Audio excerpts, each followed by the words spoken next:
Louvado seja nosso Senhor Jesus Cristo. Querido povo de Deus, homilia diária, quinta-feira depois das cinzas. Evangelho de São Lucas, capítulo 9, versos 22 a 25. O contexto litúrgico de hoje, logo após o início da Quaresma, metaforicamente, passa a ser uma espécie de iguaria muito nobre a ser degustada morosamente. E apesar de toda a abstinência pedida durante a Quaresma, mesmo assim, será muito saudável refletir sobre a Quaresma com tipos de exemplos como este. Em primeiro lugar, existe um caminho o qual o próprio Deus indica como sendo o mais seguro para passarmos a nossa vida peregrina nesta terra. Aliás, podemos até colocar em paralelo a nossa vida peregrina neste mundo, que é passageiro, efêmero, ao lado do tempo da Quaresma. E alguém até poderia perguntar, mas como assim? Nossa vida, se Deus permitir, levará anos para se findar, enquanto que a Quaresma de cada ano, segundo as normas litúrgicas, é aproximadamente 40 dias, pouco mais, dependendo do ano em decorrência. E isso se deve devido aos domingos que são acrescentados no tempo da Quaresma. Certamente que o período quaresmal pode se tornar um pequeno opúsculo a ser vivido no que se refere ao que Deus tem preparado para todos os seus filhos. Por isso, a Quaresma é um período excelente para meditar de modo mais profundo a respeito da missão salvadora de Jesus Cristo. Quando iniciamos a Quaresma, sempre devemos ter em vista o seu encerramento, que culminará na Semana Santa e, consequentemente, na Páscoa do Senhor. O que para todos nós cristãos se tornou o centro de toda a nossa fé. A Páscoa é o grande evento histórico e religioso que descreve a vitória de Jesus Cristo, nosso Senhor, sobre o pecado e a morte, especialmente vislumbrando a sua ressurreição. Notem que desde a primeira leitura de hoje, a liturgia nos insere em uma visão beatífica, a qual Deus quer que a conheçamos antecipadamente. Deus coloca diante de todos os seus filhos o caminho da salvação eterna e nos concede a liberdade de escolha.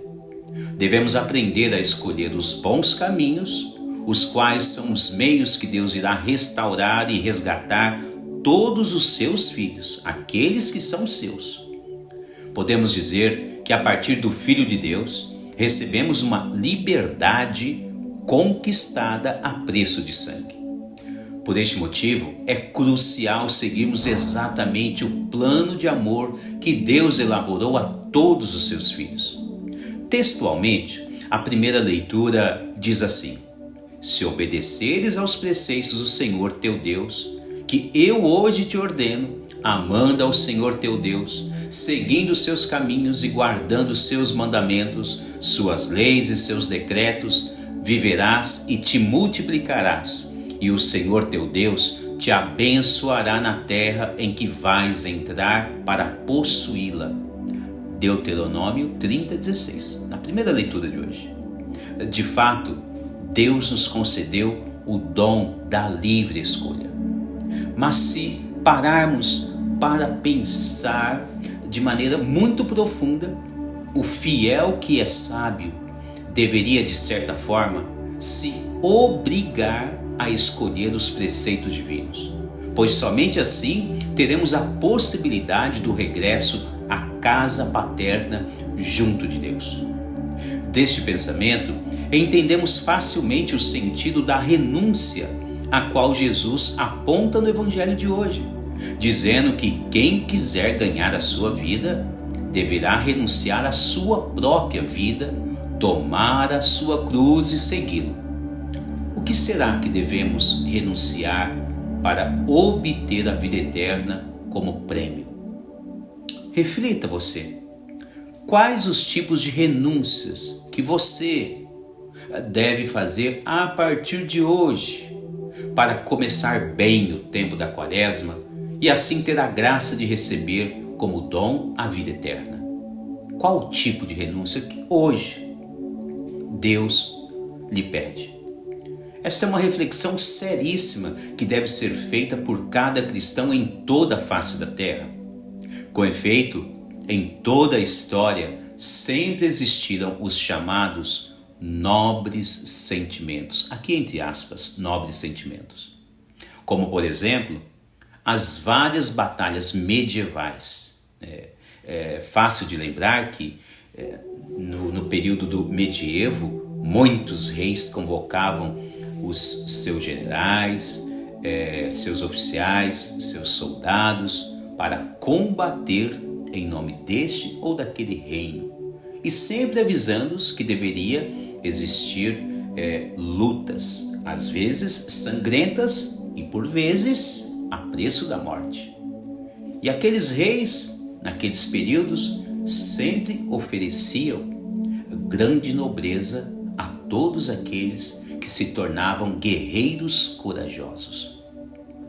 Veja bem que, analogicamente, Jesus chama todos os seus a entrarem na mais gloriosa arena de combate, a arena do Monte Calvário, o qual nos presenteia antecipadamente com a vitória da Santa Cruz.